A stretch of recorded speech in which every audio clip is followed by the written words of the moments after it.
It was here that the United States declared its independence from Great Britain in 1776, and George Washington served as the nation's first president. But today, Independence Hall and its surroundings are a national park under scrutiny by the Trump administration. At the president's insistence, more than a dozen displays about slavery have been flagged by park employees for review and potentially for removal. That reportedly includes exhibits at what's known as the President's House, where George Washington lived with his family and 9 slaves.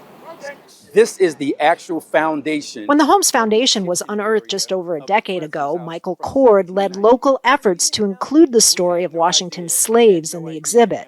If you want to call him a great general, you can do that. If you want to call him a great president, you can do that. But can you be a great human being when you hold 316 fellow human beings, including 9 here, in slavery? In March, the president signed what he called the Restoring Truth and Sanity to American History executive order. He accused the Biden administration of promoting what he called corrosive ideology, casting America's founding principles in a negative light.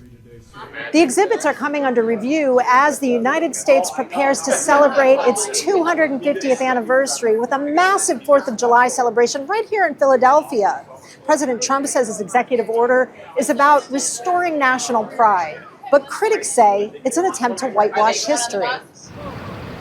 More than 400 national parks and historic sites in the national park system are being scrutinized. The Park Service declined our request for an interview, but said in an email that the effort, quote, reinforces our commitment to telling the full and accurate story of our nation's past.